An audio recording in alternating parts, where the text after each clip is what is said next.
Bienvenidos. Hola, soy el pastor Pedro Steve y esto es Vivifícame. Muchos interrogantes surgen acerca de cómo puedo ser salvo. Cuando las personas se quieren acercar a Dios, se preguntan a sí mismas, ¿qué tengo que hacer? Van, preguntan en un lado, en otro, se asesoran de otras personas. O van a la Biblia y allí encuentran la respuesta. Porque realmente es en la Biblia donde está la respuesta a qué debemos hacer para ser salvos.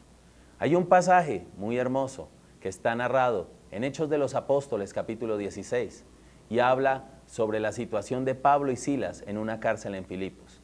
Allí ellos están presos y a medianoche la cárcel se mueve porque hay un terremoto. Las puertas se abren y el carcelero sale de allí, muy preocupado porque piensa que los presos se han escapado. Pero cuando va a echarse sobre la espada por el miedo, por el temor de que sus jefes le van a decir qué fue lo que pasó, Pablo y Silas salen de la cárcel, salen de allí, de la prisión y le dicen, tranquilo, no lo vayas a hacer. Como respuesta, el carcelero de Filipos les pregunta, ¿qué debo hacer para ser salvo? Hechos 16:30 dice, y sacándolos, les dijo, señores, ¿qué debo hacer para ser salvo? Tal vez te has hecho esa pregunta, tal vez te has cuestionado, ¿qué tengo que hacer para ser salvo? La salvación se recibe por fe, es el primer paso. La respuesta de Pablo y Silas al carcelero fue que debía creer en Jesucristo, que debía poner su corazón en Jesús. Solo Jesús te puede salvar. Debe haber una convicción plena, una convicción, una certeza de que Jesucristo es el único que nos puede salvar. Hechos 16:31 dice, y ellos dijeron, cree en el Señor Jesucristo y serás salvo tú y tu casa. Es importante entender que esta fe se activará únicamente cuando escuches la palabra de Dios. Tienes que escuchar la palabra de Dios, tienes que leer la palabra.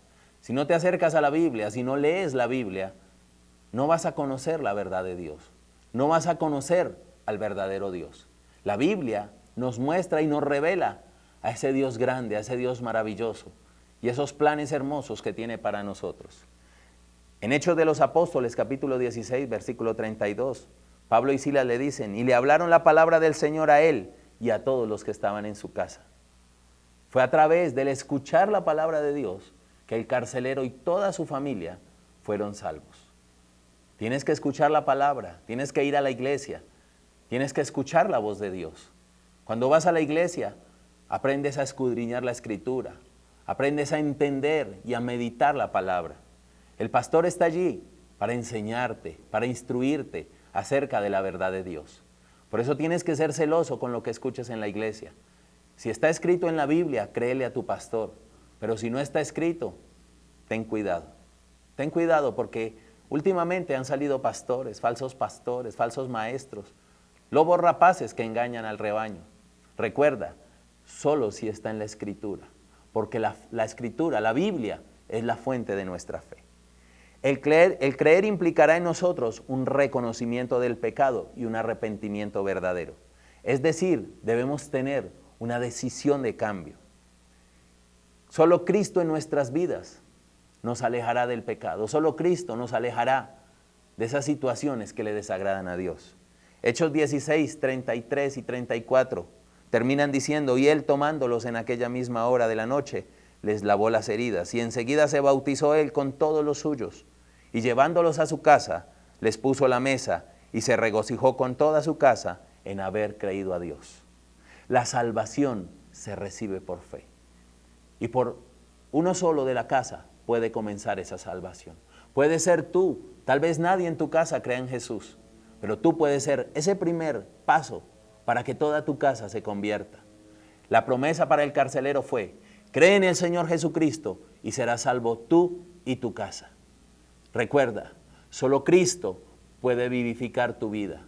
Recuerda, Él va a vivificar tu familia y todos tendrán paz, alegría y gozo. Dios te bendiga.